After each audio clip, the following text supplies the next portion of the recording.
Hello YouTube, this is dzieRzZ for another editing tutorial, and sorry I've been very inactive with these editing tutorials. It's because I've been doing more editing than actual editing tutorials. So it would be good if you guys could send me responses on in the comments, just saying what else I could do for these tutorials, and I'm going to try to stay active with these as well. So yeah, let's get started. First I'm going to be showing you how to do the screen pump effect. It's very simple to do, and it just gives it shots more of an impact. I'll show you an example of this. Just look at the screen pump, so the screen goes back. Look at the kill feed when you shoot, the screen goes back. And then let me pause it here. When I shoot, this is a slanted screen pump as well, so I'll be teaching you them. So we're going to do this on Adobe After Effects, any version, doesn't matter. So first I'm going to start off with I've got this clip, my AS50 quad feed all quick scope, so let me just show you this. Okay, so the thing we're going to try to do is every time I shoot, we're going to do a screen pump for every shot. So there's 1, 2, 3 and then 4. So all 4 of them shots, they're all going to have a screen pump added to it, just give it more of an impact. So first of all, just start with your first shot of the clip, so your first kill that you want to edit. So go to the frame where you shoot. Okay, in order to start keyframing it, go to the frame back from where you shoot. So now you're in the frame before you shoot. Okay, so now when you've got that, on your timeline next to your clip, go to the arrow on the timeline next to it, and then it has transform and audio. Go on to transform.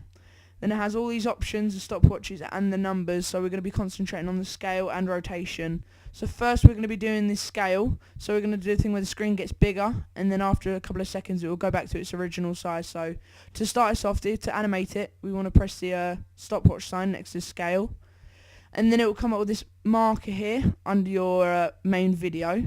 So that's when you can start animating it now. So to actually use your screen pump, go forward a frame, and this is going to be the frame where you actually shoot. So now you're going to want to make your screen bigger by either pulling the actual frame out from the preview box, or where my cursor is, dragging the actual percentage up. I normally do it roughly there, so 116 or to 18%, really, just roughly there. So when you've done that, you're going to want the frame to go back to its original size, and you want it to go over time, so over a couple of seconds. So I want it to go over a couple of seconds and go back to its original size. To do that, to animate it like that, you're going to have to drag it forward until you think that'll be enough time for it to go back to its original size. I'll say about there. So when it's there, you're going to want to type down for both of them 100, because that's the default frame size. So when they're both on 100, yeah, roughly 100, it should be back to its normal size. So when I play through it back, you will see for the first shot, it will be a screen pump. When you see there. Okay, so it doesn't look very noticeable now, but when you use it to all of them, it should give it a very good effect as well. So I'm gonna do it to all the shots, and I'm gonna show you the rotated one as well. So I'm gonna show you where I shoot, it will rotate, and the scale will get bigger as well. So we're going to do the same thing. So when it's the frame before you shoot, make sure it's on there. Press frame, press the keyframe there for your scale to add another keyframe. Make sure it's on both 100. And now, because we want it to rotate, we want to press the stopwatch for rotation.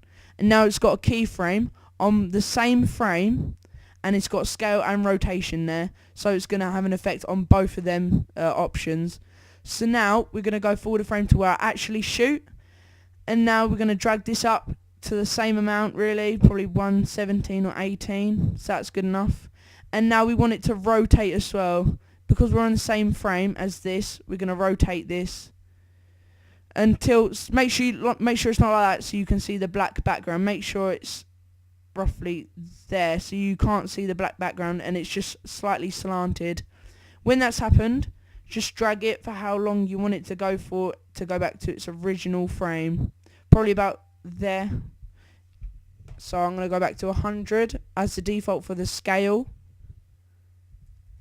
Okay, for the rotation, the default is on 0, so make sure when you go back to the default, type down 0 for it to go back to its original frame.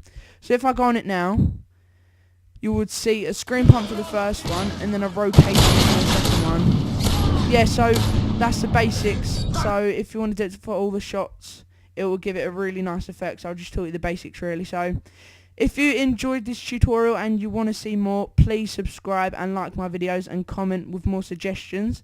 This has been dzieRzZ, and thank you for watching.